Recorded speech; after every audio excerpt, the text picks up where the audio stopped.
आसमान से बिजली गिरी तो देखिए क्या हाल हो गया।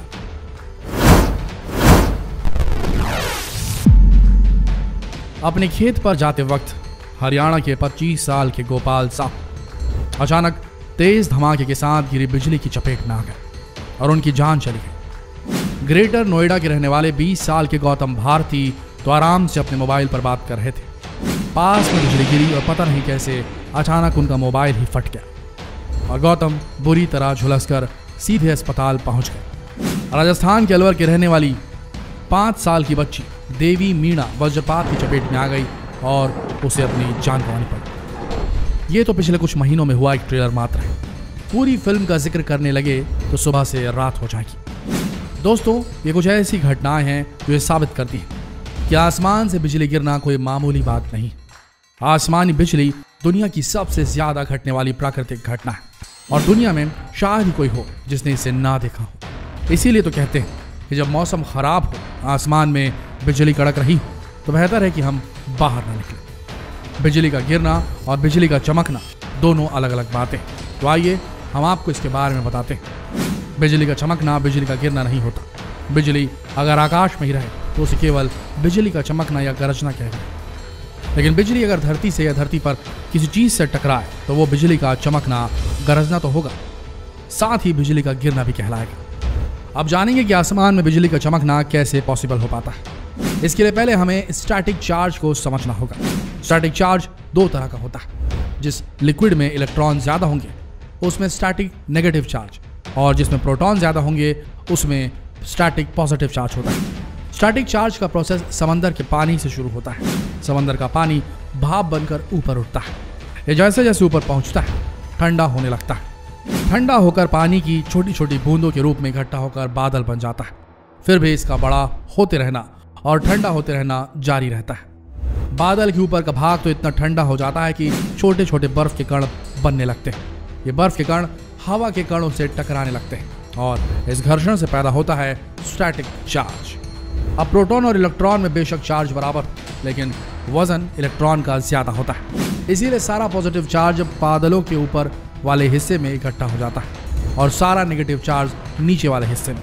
तो ऐसे बादलों के नीचे वाले भाग में स्टैटिक नेगेटिव चार्ज बन जाता है। अब इंटरेस्टिंग बात है कि आसमान की बिजली ठीक वही बिजली होती है जिससे हमारा पूरा घर रोशन होता है। वैसे हमारे घर की बिजली हो या आसमान से गिरने वाली बिजली, दोनों पैदा होती हैं इलेक्ट्रॉन्स की गति से, क्योंकि हर इलेक्ट्रॉन में एक नेगेटिव चार्ज होता है। बिजली का कड़कना 3 तरह से होता है। पहला, इंट्रा क्लाउड यानी कि बादलों के अंदर। एक बादल में पॉजिटिव चार्ज भी होता है और नेगेटिव भी। जब ये एक दूसरे के पास एक साथ भारी मात्रा में आते हैं तो इलेक्ट्रिसिटी पैदा होती है। इसे ही बादलों के भीतर बिजली चमकना कहते हैं। दूसरा है बादलों के बीच यानी क्लाउड टू क्लाउड। एक बादल का नेगेटिव चार्ज जब दूसरे के नेगेटिव चार्ज के पास आता है तो ठीक वैसे ही इलेक्ट्रिसिटी पैदा होती है जैसे बादलों के अंदर। ये दोनों ही बिजली का कड़कना है। तीसरा है बिजली के चमकने या कड़कने के साथ साथ बिजली का गिरना यानी क्लाउड टू ग्राउंड। बादलों का नेगेटिव चार्ज जब धरती में डिस्चार्ज होता है तो उसे बिजली का गिरना कहा जाता है। घर तक पहुंचने वाली बिजली की ताकत ऊपर से गिरने वाली बिजली के सामने कुछ भी नहीं।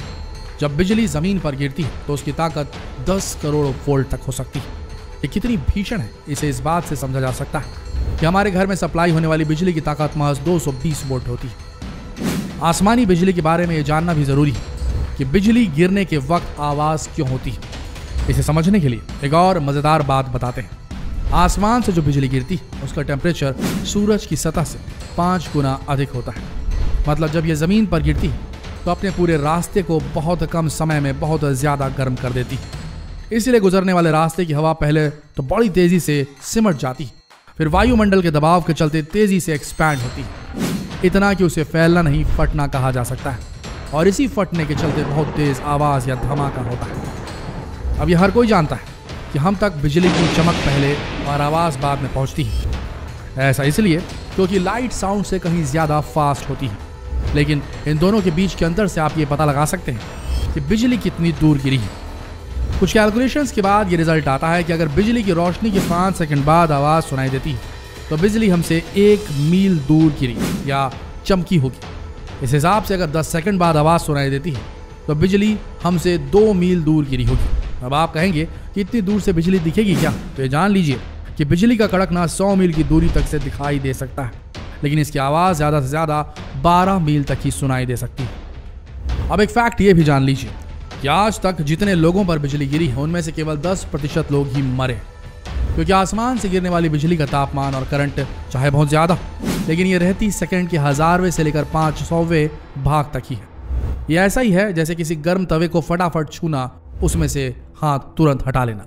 लेकिन फिर भी आसमान से गिरने वाली बिजली अपनी शक्ति के चलते, जिसकी तुलना हमने गर्म तवे से नहीं सूरज की रोशनी से की थी, बहुत ज़्यादा नुकसान कर देती है। सबसे पहले तो शरीर के जिस भाग से गुजरती है और जहाँ से निकलती है वहाँ तक स्किन पर एक निशान छोड़ जाती है।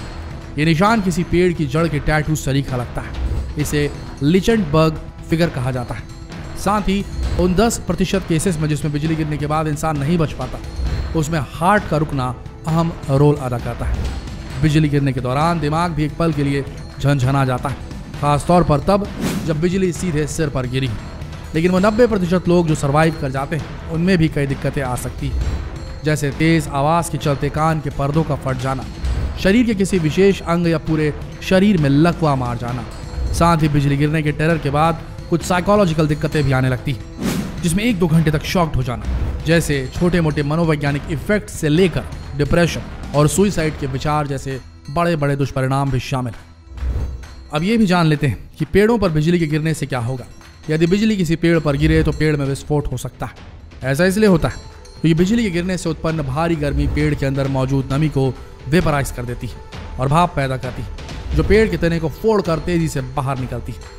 लेकिन बिजली गिरना पेड़ों के लिए कभी कभी नुकसानदेह और अक्सर फायदेमंद होता है। वो इसलिए क्योंकि बिजली कड़कने के दौरान उसकी गर्मी के चलते नाइट्रोजन और ऑक्सीजन बॉन्ड बनाकर नाइट्रोजन ऑक्साइड बनाते हैं। इस दौरान जो बारिश पेड़ पौधों पर पड़ती है उसमें नाइट्राइट की काफ़ी मात्रा होती है और नाइट्रेट पेड़ पौधों और फसलों के लिए काफ़ी फायदेमंद होते हैं। दोस्तों, देश के ज़्यादातर हिस्सों में मानसून आ चुका है और ऐसे वक्त में बिजली गिरने की आशंका कुछ ज़्यादा ही बनी ही रहती है। ऐसे में आप सभी को कुछ ज़रूरी सावधानियां रखनी चाहिए। बिजली जब भी चमक या गरज रही हो तो ऐसे में घर से बाहर ही ना निकले, और अगर बाहर हो तो किसी गाड़ी को ही अपना आसरा बनाएं, किसी पेड़ के नीचे तो बिल्कुल भी खड़े ना हो। अगर किसी के ऊपर बिजली गिर गई हो तो उसे तुरंत डॉक्टर के पास ले जाएं।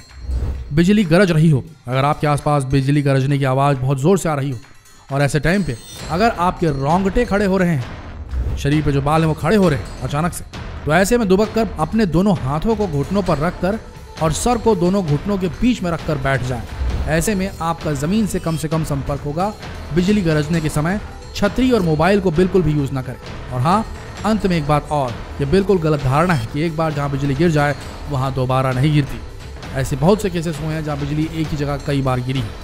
अगर आप के रोंगटे खड़े हो रहे हैं, इसका मतलब बिजली आपके आसपास गिरने वाली है। इसीलिए हमने जो बताया, जिस पोस्चर को बनाने बोला, दुबक कर पैरों के बल अपने दोनों हाथों को घुटनों पर रखकर और सर को दोनों घुटनों के बीच रखकर बैठ जाएं। ऐसे में आपका ज़मीन से कम संपर्क होगा और बिजली आपसे नहीं किसी और चीज़ को छूकर अंदर चली जाएगी, नहीं तो आपके शरीर से होकर गुजर सकती है। तो ध्यान रखिए इन बातों का, और इन सारी बातों को बताने के लिए जितना हो सके इस वीडियो को शेयर करें फेसबुक पर, व्हाट्सएप पर, यूट्यूब पर, ताकि लोग अपनी जान बचा सके और बिजली कैसे गिरती है, कहाँ गिरती है, क्या होता है गिरने के बाद में और कैसे बचा जा सकता है, इन सारी चीज़ों को जान सके। इसीलिए इस बरसाती मौसम में इस वीडियो को शेयर करें फेसबुक पर, व्हाट्सएप पर, यूट्यूब पर, और ऐसे ही दिलचस्प वीडियोज़ के लिए बने रहिए हमारे चैनल के साथ। मिलते हैं अगले वीडियो में, तब तक के लिए आप सबका इस वीडियो के अंत तक बने रहने के लिए दिल से धन्यवाद।